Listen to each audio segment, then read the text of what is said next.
Because a brother said, not a single person from the Sahaba ever said Allah exists without a place. How dare you say Allah exists without a place?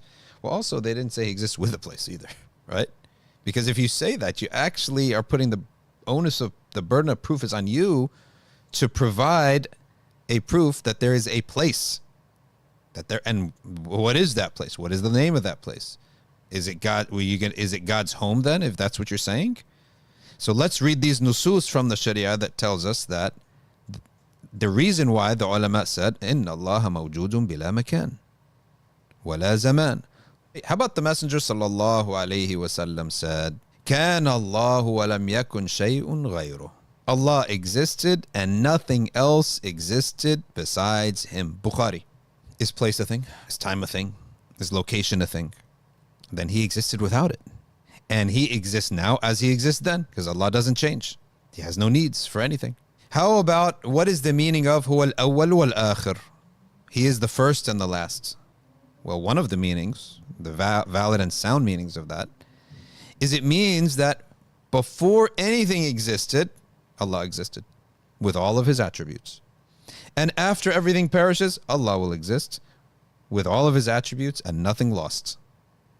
I mean, for us, if our stuff, if we lose it, we decrease, right? And if we gain it, we increase.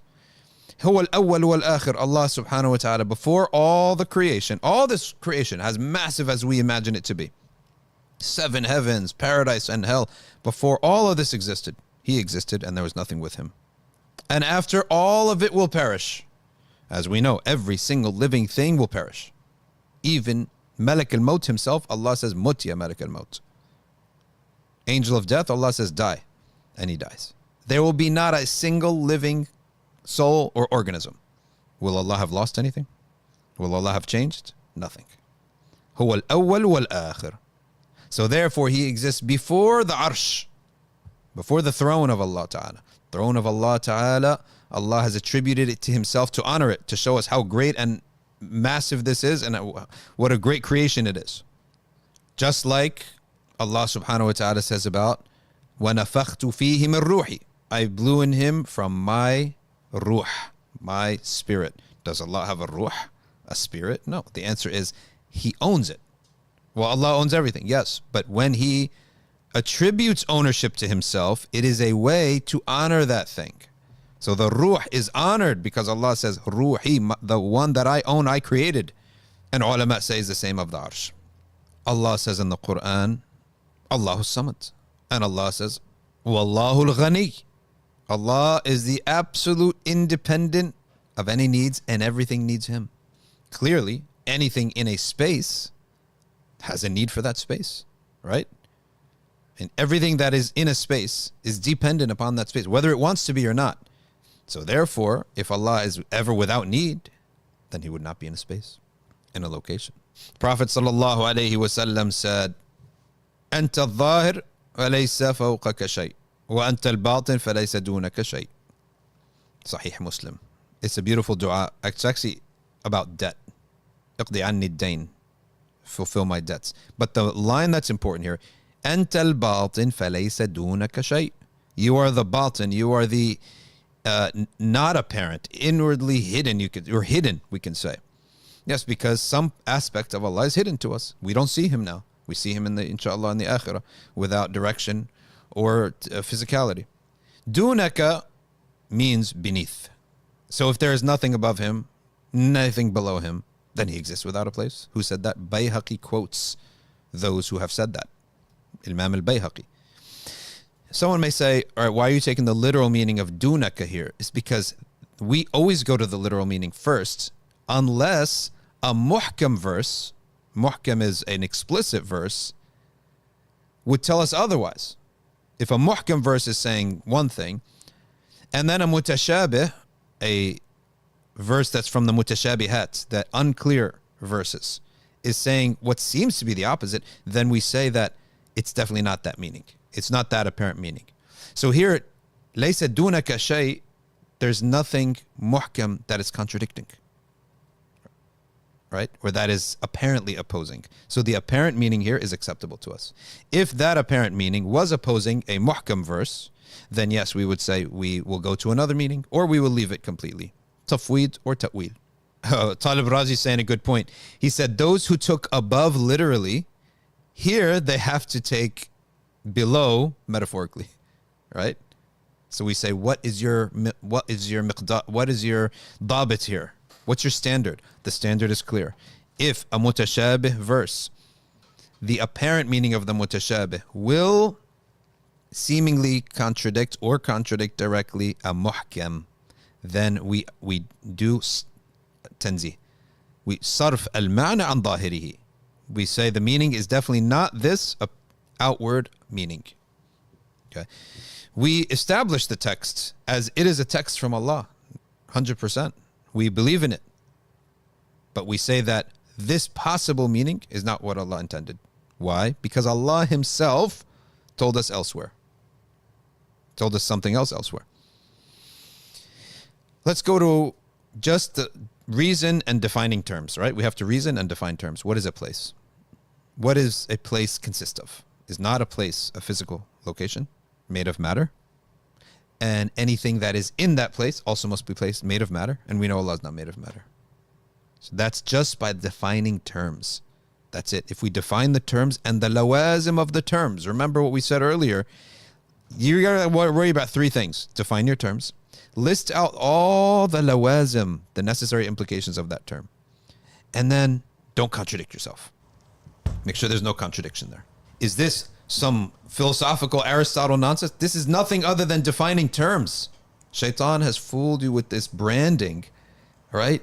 Is this anything other than define the term, define the lawazim of the term, the necessary implications of that term?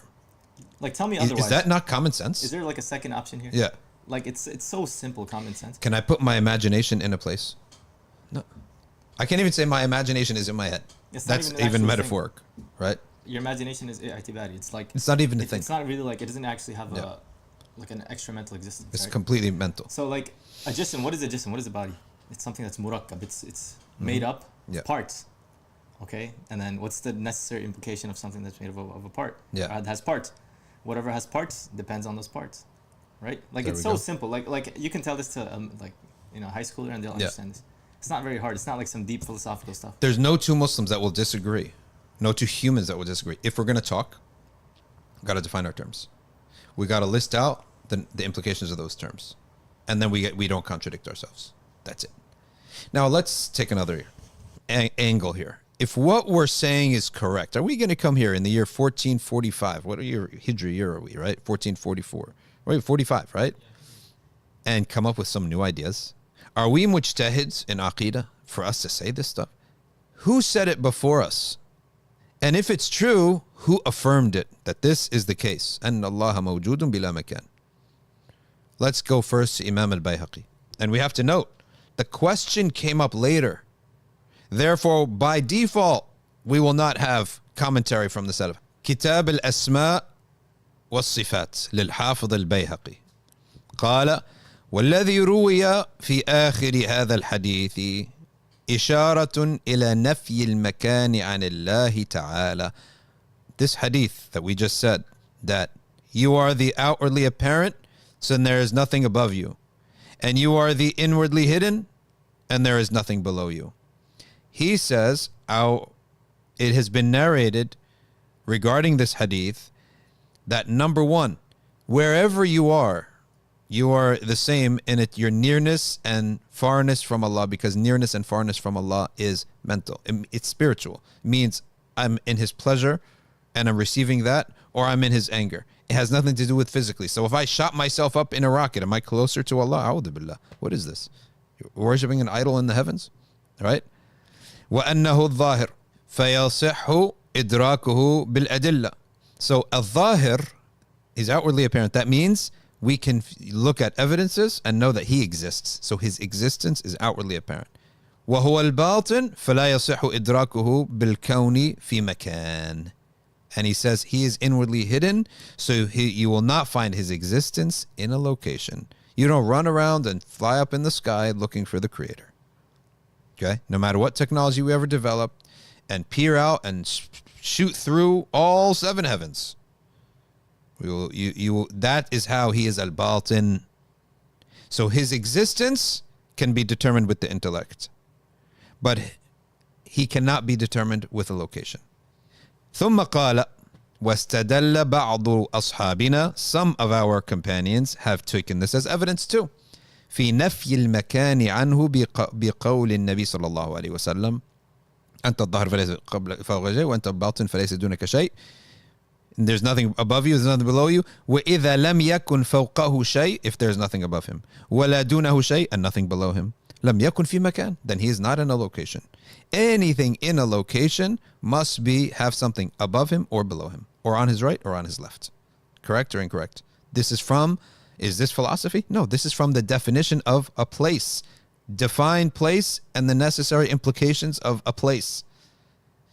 Let's go to Imamuna al-Qurtubi, تفسير القرطبي الجامع لأحكام القرآن. قال ووصفه بالعلو والعظمة لا بالأماكن والجهات والحدود.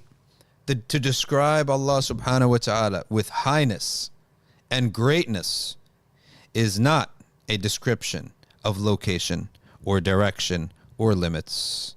لأنها صفات الأجسام, because these would be the attributes of physical bodies.